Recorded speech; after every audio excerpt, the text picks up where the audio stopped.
大家好，呢度係 Physics.City。上次呢，我哋就開始講比潛熱 Specific Latent Heat， 就話逐個字解，就解咗 heat 同埋 latent 呢個字。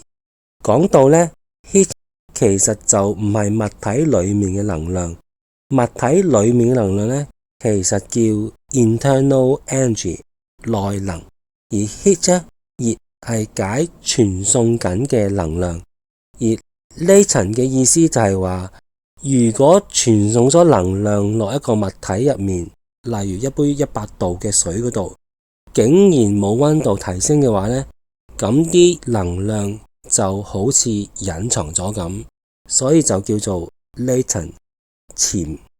咁呢，上次講到其實啲能量呢，就唔係去咗升高溫度，而係將100度嘅液態水呢變成100度氣態嘅水，即係水蒸氣。咁今日就繼續啦。如果呢兩個字擺埋一齊變成 latent heat 嘅話，究竟係咩意思呢？其實就即係量度緊究竟蒸發啲水嘅難度有幾高。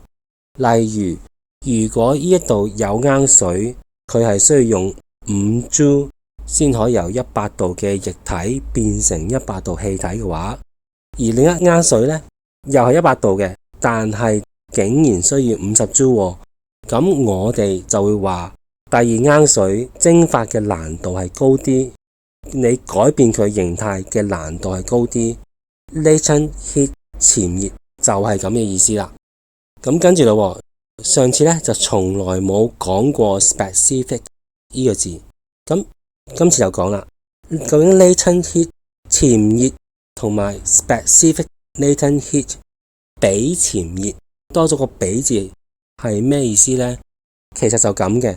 啱啱話想比較兩罌水邊個難啲先可以蒸發到佢啊嘛。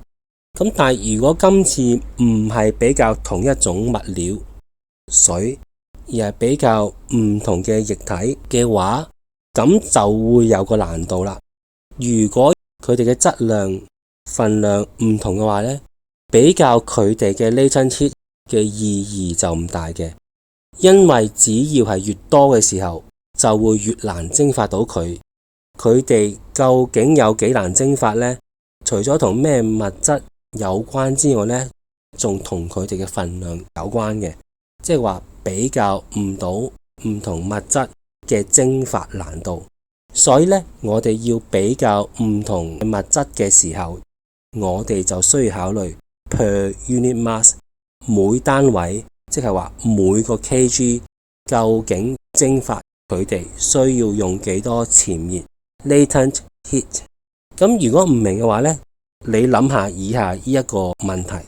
如果我問你鑽石值錢啲定係棉花值錢啲，咁正常人係會答鑽石值錢過棉花嘅。但係你細心諗下，其實就唔一定。點解呢？因為我從來冇提到有幾多鑽石，有幾多棉花。舉例嚟講，如果我有0.0001公斤嘅鑽石同埋1000萬公斤嘅棉花嘅話，咁就好明顯棉花係以量取勝，係會值錢啲嘅。如果就咁問鑽石值錢啲定係棉花值錢啲，冇講 mass， 冇講個份量嘅話呢，就答唔到，完全答唔到。鑽石值錢啲定係棉花值錢啲呢？只有當佢哋係同等 mass 先可以比較佢哋物料價錢上嘅分別，排除咗份量嘅因素。